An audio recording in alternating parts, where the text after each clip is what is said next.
منہ آیات محکمات، اس کتاب میں جس کو اللہ تبارک تعالیٰ نے نازل کیا ہے اس میں آیات محکمات ہیں، محکم آیتیں ہیں،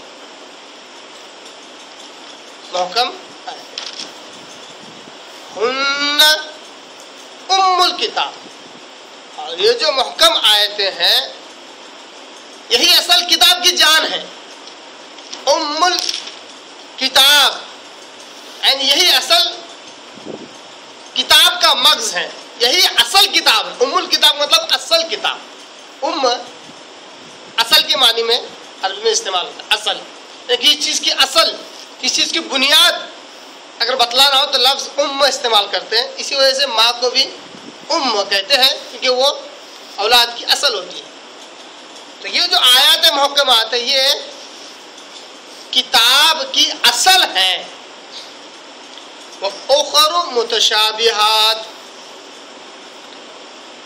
ان کے علاوہ جو آیتیں ہیں وہ متشابہات ہیں، آیات متشابہات، یعنی اس آیت سے معلوم ہوا کہ اللہ تبارک تعالیٰ نے جو کتاب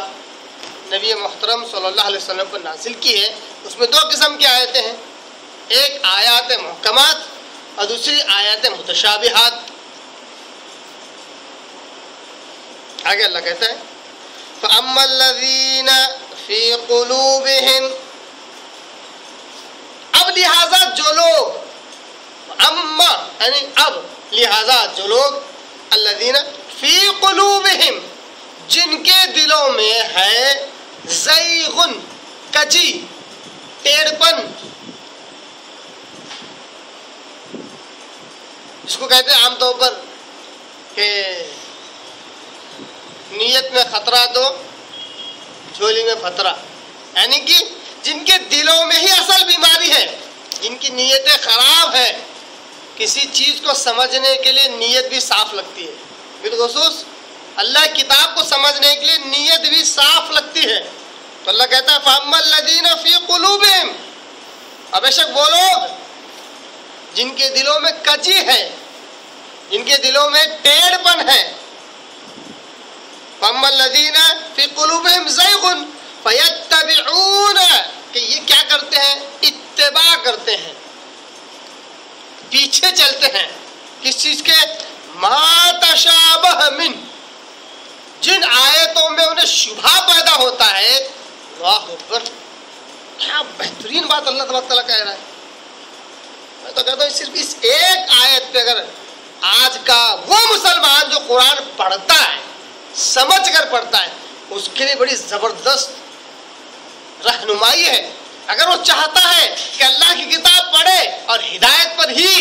گامزن رہے، گمراہ نہ ہو، تو اس آیت کے اس لفظ پر غور کرے۔ یہ پڑھنے والے بہت ہیں، قرآن مجید کے پڑھنے والے، ترجمے سے پڑھنے والے بہت ہیں، یہاں تک کہ عربی گرامر سیکھ کر عربی میں پڑھنے والے بہت سارے لوگ ہیں، مگر یہ صفت بھی بہت ضروری ہے۔ اللہ نے کہا جن کے دلوں میں ٹیڑھ ہے، ٹیڑھ پن ہے، کجی ہے، جن کے دلوں میں بیماری ہے،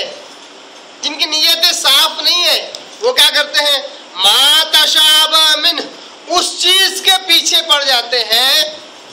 جس میں ان کو شبہ پیدا ہوتا ہے، یا یہ میں ترجمہ کر رہا ہوں لفظی، اصل جو ہے آیت کا مفہوم یہ ہے ما تشابہ منہ، جو آیات متشابہات ہیں ان کے پیچھے پڑ جاتے ہیں، کیونکہ اللہ تعالیٰ نے پہلے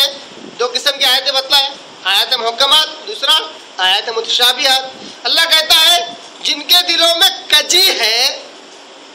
ٹیڑھ پن ہے، وہ آیات متشابہات کے پیچھے پڑ جاتے ہیں۔ یعنی اس کو میں دونوں مفہوم کو اگر ایک ساتھ جوڑ کر اس طرح سمجھاؤں کہ یہ تجربہ انہی لوگوں کو سمجھ میں آ سکتا ہے جو قرآن ترجمے سے پڑھتے ہیں غور کر کے، اور جو لوگ پڑھتے ہی نہیں، جنہوں نے کبھی کھولا ہی نہیں، ان کے لیے بات سمجھ میں نہیں آئے۔ قرآن کی آیتوں کو پڑھ رہے ہیں، جو آیات محکمات ہیں، یعنی کہ بالکل واضح کلیئر کٹ آیتیں پڑھتے ہی سمجھ میں آ رہی ہیں۔ اب کچھ آیتیں ایسی ہیں جن میں کنفیوژن پیدا ہو رہا ہے، جس میں کچھ شبہ، جو شبہات پیدا ہو رہے ہیں، کچھ ابہام پیدا ہو رہے ہیں، بجائے ان کو وہیں پر چھوڑ کر آگے نکلنے کے، اس کے اندر اور دماغ لگایا جا رہا، اس کے اندر اور دماغ لگایا جا رہا، اس کے اندر اور دماغ لگایا جا رہا، اس میں اور عقل دوڑائی جا رہی ہے۔ ہاں، تھوڑا بہت غور و فکر کرنے کے لیے عقل لگائی جائے تو اللہ تبارک تعالیٰ اس کو پسند کرتا ہے، اور بات کو سمجھنے کے لیے عقل لگانے کے بجائے بات کی تہ تک پہنچنے کے لیے اگر عقل لگائی جائے، جو کہ آیات متشابہات میں سے ہے، تو وہ آدمی کیا ہو جاتا ہے؟ ان آیتوں میں شبہ پیدا ہو جاتا ہے اس کو۔ تو جن آیتوں کے پڑھنے سے شبہ پیدا ہو رہا ہے وہ اس لفظ کے حساب سے آیات متشابہات میں داخل ہو رہی ہیں، جبکہ میں انشاءاللہ دونوں کا فرق واضح کروں گا، آیات محکمات کس کو کہتے ہیں اور آیات متشابہات کس کو کہتے ہیں۔ اور آج میں صرف اس پہلے ٹکڑے پر ہی انشاءاللہ درس ہوگا کہ آیات محکمات کیا ہے اور آیات متشابہات کیا ہے، وہ سمجھیں گے تو ہی آگے کا ٹکڑا بھی سمجھ میں آئے گا۔ اس لیے آج ہم پوری آیت کا درس نہیں سنیں گے۔ تو وہ شخص جو آیتوں میں غور و فکر کرتا ہے اور اگر کسی میں شبہ پیدا ہو جائے اس کو، تو اسی کے پیچھے لگ جاتا ہے، کیا ہوگا اس کا معنی، کیا ہوگا اس کا مفہوم، کیا ہوگا، عقل لگاتا ہے۔ کیا لگاتا ہے؟ عقل لگانا شروع کر دیتا ہے۔ تو اللہ کہتا ہے یہ اصل میں ان کے دلوں میں ٹیڑھ ہے، کچی ہے۔ کیوں؟ آیات محکمات جب آئی تو ان سے تو سرسری گزر گیا، جیسے کہ حلال و حرام کی آیت ہے، بالکل واضح ہوتی ہے، اللہ کہتا ہے یہ حلال ہے یہ حرام ہے، وہاں پر تو کان میں نہیں دھرا، آگے نکل گیا۔ اور جہاں شبہ پیدا ہوا وہاں پر رک گیا، غور فکر کرنے لگ گیا، گھنٹوں گھنٹوں غور کر رہا ہے، اور کچھ تو ایک نیا فلسفہ، نیا